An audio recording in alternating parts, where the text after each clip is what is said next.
नमस्कार दोस्तों, कासन स्टडी के ऑनलाइन क्लासेज में आप सभी का स्वागत है। दोस्तों, जैसा कि आपको पता है कि हाल ही में यूपीपीसीएल टीजी2 का एग्ज़ाम होने वाला है।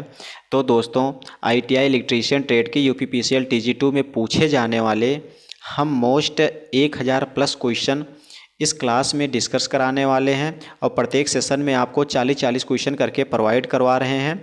ये वो एक क्वेश्चन है जो 2 या 3 बार रिपीटेड क्वेश्चन है, जो कई बार पूछे जाने वाले क्वेश्चन है। वो सब क्वेश्चन हम इस क्लास में डिस्कस करने वाले हैं। चलिए दोस्तों, शुरू करते हैं, सीधा क्वेश्चन पर चलते हैं। आज का हमारा पहला क्वेश्चन कह रहा है, बाएं हाथ के नियम में अंगूठा प्रदर्शित करता है। तो बाएं हाथ के नियम में जो अंगूठा होता है वो क्या चीज़ प्रदर्शित करता है? तो क्या बताओगे? चालक पर लगने वाले बल को प्रदर्शित करता है।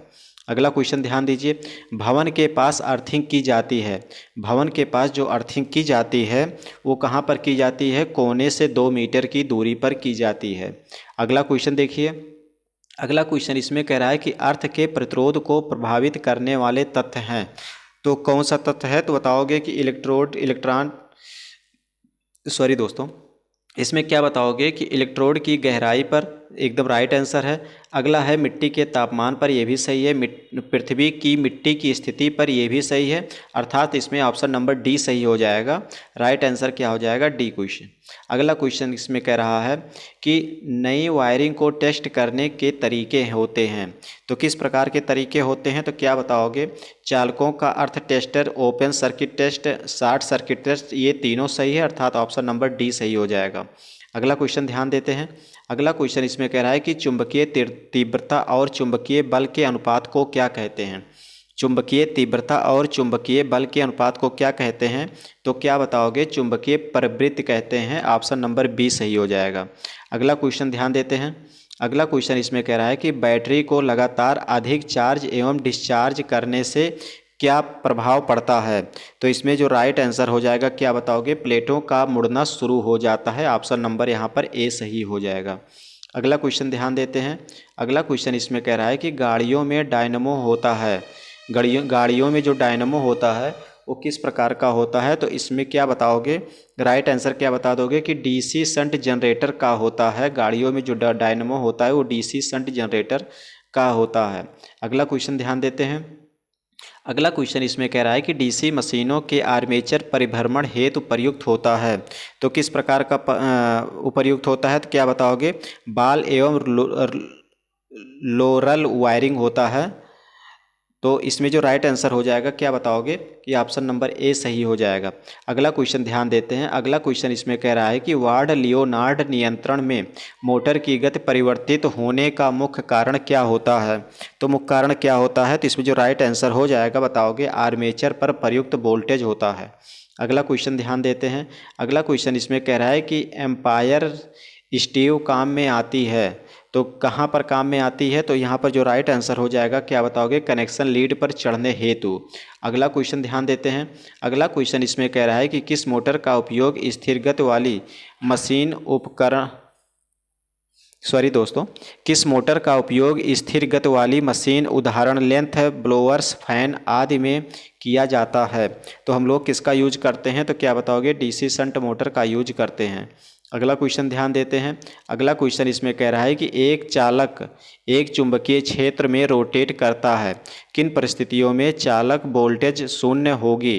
तो किन परिस्थितियों में होगी? तो इसमें जो राइट आंसर हो जाएगा, बताओगे? चुंबकीय क्षेत्र के अक्ष की दिशा में होगी। ऑप्शन नंबर सी सही हो जाएगा।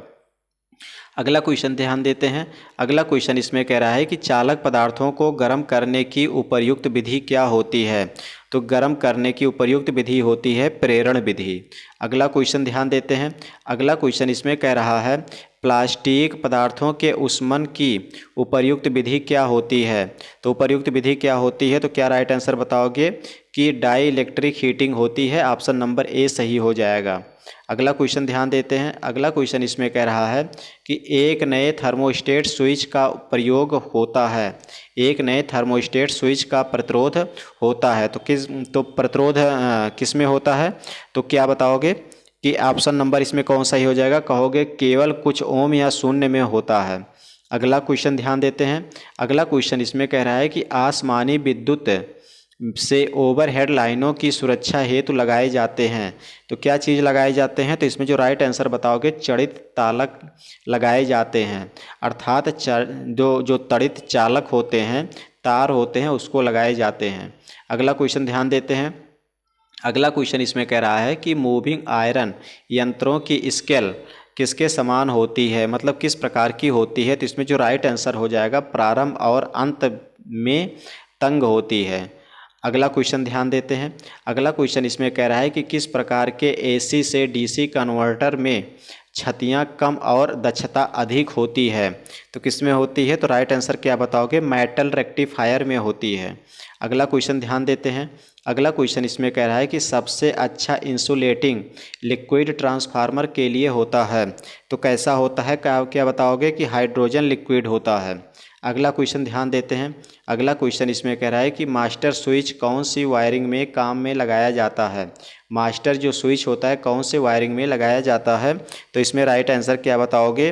कि होस्ट वायरिंग में लगाया जाता है। ऑप्शन नंबर डी सही हो जाएगा। अगला क्वेश्चन ध्यान देते हैं। अगला क्वेश्चन इसमें कह रहा है कि सावधानी के तौर पर गीजर का नियंत्रक स्विच लगाना चाहिए। किस प्रकार से लगाना चाहिए, कहाँ पर? तो इसमें जो राइट आंसर हो जाएगा बताओगे कि स्नान कक्ष के बाहर लगाना चाहिए। अब गीजर में क्या कहाँ लगाएंगे? तो स्नान कक्ष से बाहर लगाएंगे। अगला क्वेश्चन ध्यान देते हैं। अगला क्वेश्चन इसमें कह रहा है कि प्रतिदीप्त दीपों का नवीनतम द्वीप है। तो किस प्रकार का दीप होता है? इसमें राइट आंसर बताओगे कि ग्लो दीप होता है। अगला क्वेश्चन ध्यान देते हैं। अगला क्वेश्चन यहाँ पर कह रहा है कि फ्लैशिंग परिपथ में प्रयोग किया जा सकने वाला प्रदीप्त पदार्थ कैसा होता है?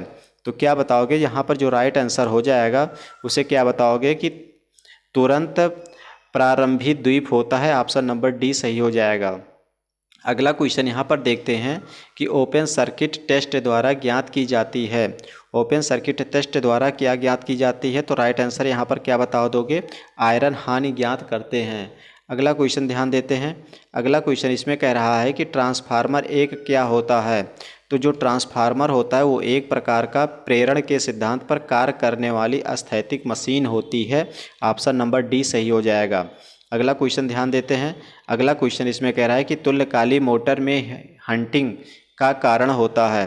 तो तुल्यकाली मोटर में हंटिंग का कारण क्या होता है? तो इसमें राइट आंसर क्या बताओगे? कि प्रावर्ती भार होता है। ऑप्शन नंबर डी सही है। अगला क्वेश्चन क्या कह रहा है? अगला क्वेश्चन इसमें कह रहा है कि फ्लोरेसेंट लैंप से प्रति वाट उत्सर्जित पदार्थ प्रकाश होता है। तो कितना होता है? क्वेश्चन ध्यान से फिर से समझिए। फ्लोरोसेंट लैंप से प्रति वाट उत्सर्जित प्रकाश होता है, कितना होता है? तो क्या बताओगे? 60 ल्यूमेन होता है। ऑप्शन नंबर ए सही हो जाएगा। अगला क्वेश्चन ध्यान देते हैं।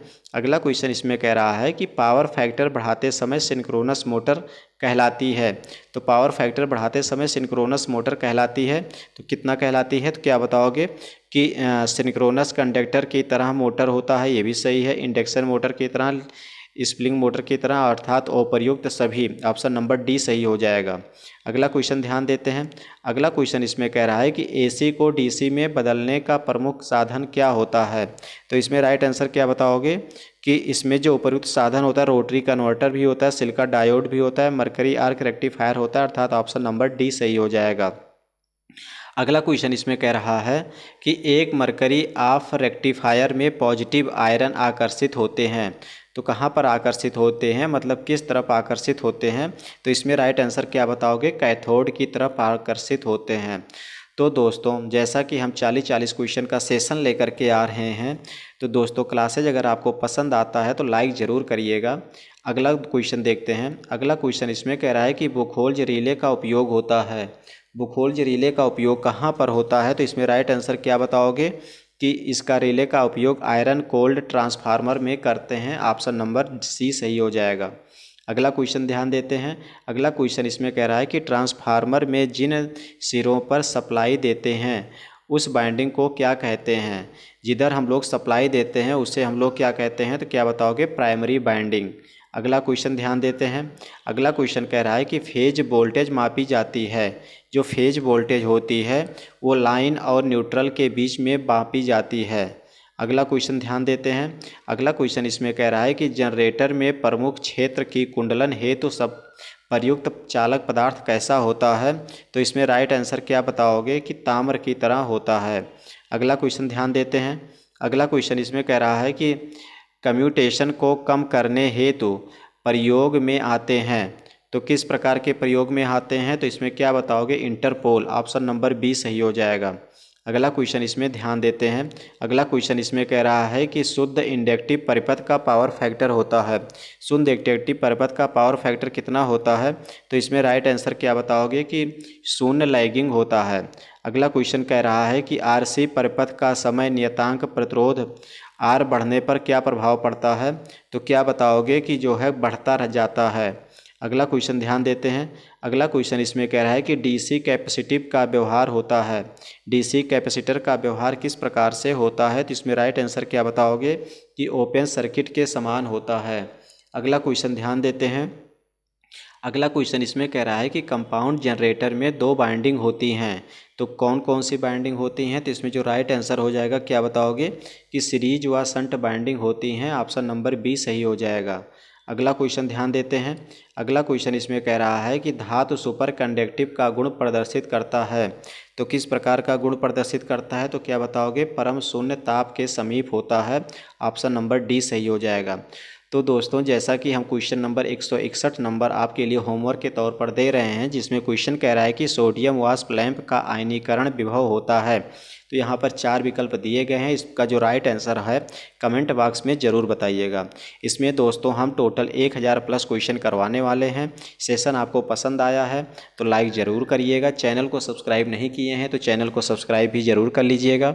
इसी के साथ में हम अगले सेशन में पुनः मिलेंगे। नमस्कार।